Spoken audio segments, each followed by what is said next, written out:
નમસ્કાર મિત્રો, સ્વાગત છે તમારું માર્કેટ બુલેટિનમાં. તમને ખ્યાલ જ છે કે આઈપીઓ આવે એટલે આપણે તમારા માટે તમામ વિગતવાર માહિતી લઈને આવીએ, પણ આપણી ગુજરાતી ભાષામાં. છતાં પણ અનેક મિત્રો હજી આપણી ચેનલને સબસ્ક્રાઇબ નથી કરી તો સબસ્ક્રાઇબ કરી લેજો. લગભગ અમારે જેટલી માહિતી તમને ગુજરાતી ભાષામાં યુટ્યુબ ઉપર કે ઇન્સ્ટાગ્રામ ઉપર નહીં મળે. તો ચાલો વધુ વાત ન કરતા શરૂઆત કરીએ આજની. આજે વાત કરવી છે જુનિપર ગ્રીન એનર્જી લિમિટેડના આઈપીઓ વિશે, કે જે શરૂ થઈ ગયો છે અને સોમવારે તેનો છેલ્લો દિવસ છે. વાત કરીએ સૌપ્રથમ કંપનીના બિઝનેસની, ત્યારબાદ સ્ટેપ બાય સ્ટેપ બધી વાત કરશું. વાત કરીએ કંપનીના બિઝનેસની તો ભારતની ટોપ 10 મોટી renewable energy independent power producer એટલે કે આઈપીપી કંપનીઓમાંથી એક છે, જે સોલાર વિન્ડ એટલે કે પવન ઉર્જા અને જટિલ સોલાર વિન્ડ પવન ઉર્જા અને જટિલ હાઇબ્રિડ પ્રોજેક્ટ્સનું નિર્માણ તેમજ સંચાલન કરે છે. કંપની પોતાની ઇન હાઉસ એપીસી અને ઓઈએમ ટીમ દ્વારા મોટા પાયાના વીજ પ્રોડક્ટ ડેવલપ કરી અને સરકારી સમર્થિત સંસ્થાઓને વીજળી વેચીને આવક મેળવે છે. માર્ચ 2020માં માત્ર 100 મેગાવોટના સોલાર પ્રોજેક્ટથી શરૂઆત કર્યા બાદ જૂન 2026 સુધીમાં કંપનીની કુલ કેપેસિટી પોર્ટફોલિયો વધી અને 7,910.20 મેગાવોટ સુધી પહોંચાડી દીધી છે, જેમાં 1794 મેગાવોટના પ્રોજેક્ટ હાલ સંપૂર્ણપણે ઓપરેશનલ છે અને બેટરી એનર્જી સ્ટોરેજ ટેકનોલોજી સાથેના WSH અને FDRA જેવા જટિલ રિન્યુએબલ પ્રોજેક્ટ મેળવવામાં પણ કંપની ભારે પ્રભુત્વ ધરાવે છે. 2021થી 2026 દરમિયાન યોજાયેલા ટેન્ડરોમાં જીતેલી ક્ષમતાની દ્રષ્ટિએ ભારતમાં બીજા ક્રમે રહી અને જીતેલા ટેન્ડરોના કોન્ટ્રાક્ટમાં બદલાવનો તેનો સક્સેસ રેટ 96.80% જેટલો ઊંચો છે. ટૂંકમાં સરળ શબ્દોમાં કહીએ તો જુનિપર ગ્રીન એનર્જી વીજળી બનાવતી એક મોટી ગ્રીન એનર્જી કંપની છે, જે સૂર્ય અને પવન બંનેમાંથી વીજળી ઉત્પન્ન કરે છે.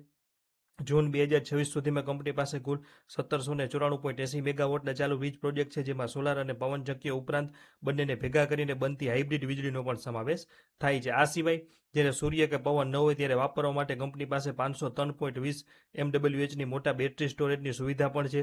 કંપની પાસે ભવિષ્ય માટે 6115 મેગાવોટના નવા વીજ પ્રોજેક્ટ અને 4060ના મોટા બેટરી સ્ટોરેજ પ્લાન્ટ બનાવી રહી છે, જેથી કરીને સરકારી અને મોટી કંપનીઓને 24 કલાક સતત અને વગર અટકાવે ક્લીન એનર્જી પૂરી પાડી શકાય. હવે લગભગ તમને કંપનીના વ્યવસાય વિશે ખ્યાલ આવી ગયો હશે, છતાં પણ ખ્યાલ ન આવ્યો તો કોમેન્ટ સેક્શનમાં પૂછી શકો છો. વાત કરી લઈ જલ્દીથી ટાઈમ ટેબલની. 30 તારીખે આઈપીઓ શરૂ થયો છે, 3 તારીખે પૂરો થશે. ₹10ની ફેસ વેલ્યુ, 225નો ભાવ, કર્મચારીઓ માટે ₹21 પ્રતિ શેર ડિસ્કાઉન્ટ અને 66 શેરની લોટ સાઇઝ. 1800 કરોડનો પૂરેપૂરો ફ્રેશ ઇસ્યુ છે, જે એક સારી બાબત કહેવાય. 29 તારીખે એન્કર બુક આવી ગઈ છે, જેની આપણે છેલ્લે ચર્ચા કરશું. વાત કરી કેટેગરી ડિટેલ્સની તો રિટેલર માટે 35% અનામત છે. 66 શેરની અરજી કરવી, રકમ થઈ 14,850 અને રિટેલર માટે 4,23,771 અરજીઓ અનામત રાખવામાં આવેલી છે. સ્મોલ એચએનઆઈ કોટામાં 924 શેરની અરજી કરવી, રકમ થાય 2,07,900 અને તેના માટે 4,324 અરજીઓ અનામત રાખવામાં આવેલી છે. બિગ એચએનઆઈ કોટામાં 4488 શેરની અરજી કરવાની, રકમ થાય 10,09,800 અને તેના માટે 8,648 અરજી અનામત રાખવામાં આવેલી છે. હવે જલ્દીથી વાત કરી લઈ કંપનીના પરિણામોની. 31 માર્ચ 2024-25 તમે જોઈ શકો છો કે 424 કરોડમાંથી 569 કરોડની આવક વધી, પણ નફો 40 કરોડમાંથી 36.5 કરોડ થઈ ગયો. તો આવક વધી પણ નફો કેમ ઘટ્યો? તો ખર્ચ વધવાનું મુખ્ય કારણ એવું છે કે નવા પ્લાન્ટ માટે લેવાયેલી ધિરાણ પરનું વ્યાજ 264.41 કરોડ વત્તા 38% અને એસેટ પરનો ઘસારો 166 કરોડ વત્તા 36%નો વધારો થયો છે. આ ઉપરાંત કર્મચારી ખર્ચ અને અન્ય ઓપરેશનલ ખર્ચાઓ વધવા છતાં આમ આવકમાં 145 કરોડનો વધારો થયો, છતાં તેની સામે કંપનીનો કુલ ખર્ચો વધી અને 147 કરોડથી વધી જવાથી કંપનીનો ચોખ્ખો નફો 40 કરોડથી ઘટી અને 36 કરોડ થઈ ગયો. એટલે કે 2024માં જે કંપનીનો ખર્ચો હતો તેની સામે 2025માં ખર્ચો વધી ગયો, આવક વધી પણ તેની સામે ખર્ચો પણ વધ્યો, એટલે નફામાં ઘટાડો આવ્યો. હવે આગળ વાત કરી લઈએ 2025-26ની, તો આવક 235 કરોડથી વધી, પણ વ્યાજ અને ડેપ્રિસિએશનના કારણે 206 કરોડ રૂપિયા સીધા ખવાઈ ગયા. તમે જોઈ શકો છો કે નાણાકીય વર્ષ 2026માં નવા કેપેસિટી એડિશનના કારણે કંપનીની ઓપરેટિંગ આવક 508 કરોડથી વધીને 718 કરોડ થઈ ગયા. સ્ક્રીન ઉપર જે આવક દેખાય છે, જે ટોટલ ઇન્કમ છે ને, આપણે જે વાત કરીએ છીએ અધર ઇન્કમ પહેલાંની આવકની વાત કરીએ છીએ, પરંતુ આ નવા પ્રોજેક્ટ માટે લીધેલી લોનનું વ્યાજ 400 કરોડ અને ઘસારો 236 કરોડ એટલો વધી ગયો કે ટેક્સ પહેલાંનો નફો લગભગ ફ્લેટ થઈ ગયો અને માત્ર ડિફર ટેક્સમાં ફાયદો થવાના કારણે ટેક્સ ખર્ચ ઘટ્યો, જેને લીધે ચોખ્ખો નફો 36 કરોડથી વધીને 40 કરોડ પહોંચી ગયો. કેપિટલ ઇન્ટેન્સિવ એટલે કે વધુ લોનવાળા બિઝનેસ હોવાના કારણે શરૂઆતમાં લીવરેજનો બોજ નફાની ગ્રોથને દબાવી રાખે છે, એટલે કે પરિણામ થોડા કંપનીના નબળા દેખાઈ રહ્યા છે. હવે આગળ વાત કરી લઈએ આપણે કે આઈપીઓના 1800 કરોડમાંથી શું કરશે. તો 30 જૂન 2026 રોજ કંપની ઉપર કુલ 13,266 કરોડ રૂપિયાનું માતબર દેણું છે.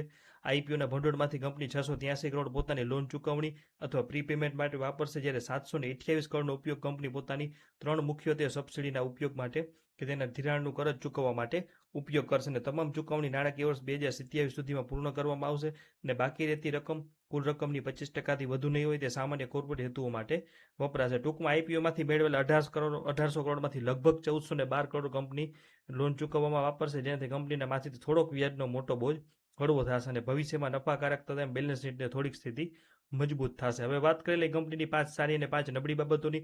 તો શરૂઆત કરશું સારી બાબતોથી. તો દેશની ટોપ 10 ગ્રીન એનર્જી કંપનીઓમાં કંપનીનું સ્થાન છે. બીજું છે કે કંપની પાસે એડવાન્સ જમીન અને ગ્રીડ કનેક્ટિવિટીનું મોટું નેટવર્ક છે. ત્રીજું છે કે સરકારી કંપનીઓ સાથે 25 વર્ષથી વધુના મોટા કરાર અને સ્થિર આવક છે. ચોથું છે કે સમય કરતાં વહેલા પ્રોજેક્ટ પૂરો કરવાનો રેકોર્ડ છે કંપનીનો. અને પાંચમું છે કે દિગ્ગજ સપ્લાયર સાથે લાંબા ગાળાની ભાગીદારી છે. હવે વાત કરી લઈએ નબળી બાબતોની. તો આવક માટે કંપની માત્ર મોટા 2 ગ્રાહકો ઉપર અતિશય નિર્ભરતા છે. બીજું છે કે સપ્લાયરનું ભારે કેન્દ્રીકરણ, એટલે કંપની પોતાના સોલર મોડ્યુલ અને પવનચક્કીઓ જેવા મુખ્ય સાધનો ખરીદવા માટે ખૂબ જ મર્યાદિત કંપનીઓ પર નિર્ભર છે. ત્રીજું છે કે પ્રમોટરના શેર થોડા ગીરવે કે પ્લેજ કરેલા હોવાનું જોખમ છે. ચોથું છે કે ભૌગોલિક કેન્દ્રીકરણ અને હવામાન ઉપર અતિશય નિર્ભરતા છે. કંપનીના તમામ વીજ પ્લાન્ટ માત્ર 4 રાજ્યો એટલે કે ગુજરાત, મહારાષ્ટ્ર, રાજસ્થાન અને મધ્યપ્રદેશમાં છે. જેથી આ રાજ્યોની સરકારી નીતિઓમાં ફેરફાર કે કુદરતી આપત્તિઓ કંપનીને સીધી અસર કરી શકે છે. અને પાંચમું છે કે જમીન સંપાદન અને ગ્રીડ કનેક્ટિવિટીના પડકારો, એટલે કે સોલાર અને વિન્ડ પ્રોજેક્ટ માટે હજારો એકર સળંગ જમીન ખરીદવી અને તેને પાવર ગ્રીડ સાથે જોડવી અત્યંત જટિલ અને મોંઘી પ્રક્રિયા છે. તો જમીનના ભાવ ધારણા કરતાં વધી જાય, જમીન માલિકો સાથે વિવાદ થાય કે ગ્રીડ કેપેસિટી સમયસર ન મળે તો પ્રોજેક્ટમાં વિલંબ થવાથી કંપની ઉપર પેનલ્ટી લાગી શકે અને નફાકારકતા ઘટી શકે છે. હવે વાત કરી લઈએ આપણે એન્કર બુકની. તો કંપનીના નબળા નેટ પ્રોફિટ અને ઊંચા દેવા છતાં 539 કરોડની એન્કર બુક આવી છે કે જેને તમે ન્યુટ્રલથી મધ્યમ કહી શકો, કારણ કે અબુધાબી, સોવરીન ઉપરાંત એસબીઆઈ, આઈસીઆઈસીઆઈ પ્રુડેન્શિયલ અને નિપ્પોન જેવા ભારતના 24 મોટા મ્યુચ્યુઅલ ફંડ હાઉસે તેમાં ભાગ લીધો છે. આ મોટા સંસ્થાકીય રોકાણકારોએ ગત સમયના આંકડાઓને બદલે આઈપીઓ થકી આવનારા 1800 કરોડના ફ્રેશ કેપિટલથી 1400 કરોડથી વધુનું કરજ થવાની શક્યતા, સરકારી સંસ્થાઓ સાથેના 25 વર્ષના નિશ્ચિત પાવર પરચેસ એગ્રીમેન્ટ અને 7900થી વધુ મેગાવોટની પ્રોજેક્ટ ક્ષમતાને ધ્યાનમાં રાખી અને કદાચ લાંબા ગાળા માટે રોકાણ કર્યું એવું દેખાય છે. જોકે વૈશ્વિક સ્તરે બહુ ઓછા વિદેશી ફંડ્સની હાજરી મધ્યમ પ્રતિસાદ દર્શાવે છે કે સંસ્થાકીય રોકાણકારો આ સ્ટોકને શોર્ટ ટર્મ લિસ્ટિંગ ગેન માટે નહીં, પરંતુ કંપનીને કદાચ ડીલેવરેજિંગ અને ભવિષ્યના ઓપરેટિંગ કેશ સ્ત્રોતને જોઈને પોર્ટફોલિયોમાં ઉમેરી રહ્યા છે. એટલે કે તેમનું વિઝન કદાચ લાંબા ગાળાનું હોય છે, કારણ કે એન્કર બુક એવી આવી છે. હવે વાત કરી લઈએ ફાઇનલ મંતવ્યની. તો આજના વાસ્તવિક નાણાકીય આંકડા અને પી રેશિયોને પ્રાધાન્ય આપીએ તો આઈપીઓ અતિશય મોંઘો છે અને ટૂંકા ગાળાના લિસ્ટિંગ ગેન કે સલામત વળતરની અપેક્ષા કરતા રોકાણકારો આમાં અરજી કરવાનું ટાળવું જોઈએ અથવા દૂર રહેવું જોઈએ. બીજી તરફ કંપની દ્વારા આઈપીઓ નાણાંથી 1400 કરોડથી વધુનું કરજ ચૂકવવાની યોજના છે. 25 વર્ષના નિશ્ચિત સરકારી વીજ વેચાણ કરાર છે અને મોટા ભારતીય મ્યુચ્યુઅલ ફંડની એન્કર બુકમાં હાજરી દર્શાવે છે કે આ સ્ટોક માત્ર ને માત્ર 2 થી 3 વર્ષનો લાંબા ગાળાનો દૃષ્ટિકોણ અને ઊંચું જોખમ લેવાની ક્ષમતા ધરાવતા રોકાણકારો માટે વિચારવા યોગ્ય છે. અંગત રીતે અમે આઈપીઓમાં અરજી કરવા નથી. તમારો નિર્ણય તમારી મરજી મુજબ લેવો. અને ખાસ નોંધ લેવી કે આ કોઈ ખરીદ વેચાણની સલાહ કે ટ્રેડિંગ ટિપ્સ નથી. અમે આઈપીઓમાં અરજી કરવી કે ન કરવી તેનું મંતવ્ય નથી આપતા, પણ તમને કંપની વિશે તમામ વિગતવાર માહિતી આપીએ છીએ. તો માહિતી તમને કેવી લાગી તો કોમેન્ટ સેક્શનમાં જરૂર જણાવજો. અને આવા તમામ મહત્વના અપડેટ માટે માર્કેટ બુલેટિનને લાઇક, શેર અને સબસ્ક્રાઇબ કરો. છતાં પણ કંઈ પણ પ્રશ્ન હોય તો કોમેન્ટ સેક્શનમાં પૂછી શકો છો. આભાર. જોડાયેલા રહેજો.